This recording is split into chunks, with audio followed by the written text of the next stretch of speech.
রান্না করতে করতে এতটাই গরম লেগেছে যে আমি এক কৌটো আইসক্রিম নিয়ে বসে পড়েছি এটাকে খেতে। অ্যান্ড আমি খাচ্ছি, দেখতে পাচ্ছ, ফু দিয়ে দিয়ে, যাতে একটু জিনিসটা গরম হয়ে যায়। মানে আমি নিজেকে কি উপাধি দেবো নিজেই জানি না।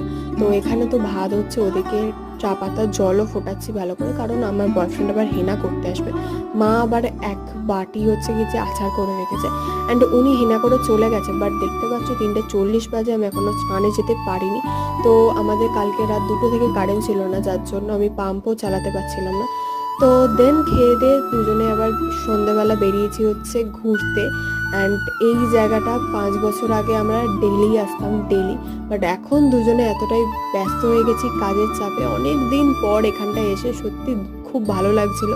আলাদাই শান্তি এখানটায়। তো আমি বেশি কিছু ক্লিপ নিতে পারিনি, কারণ আমরা দুজনে একটু অনেক দিন পর নিজেদেরকে টাইম দিতেই বিজি ছিলাম। তো তোমার সাথে দেখা করছি কালকে, বাই।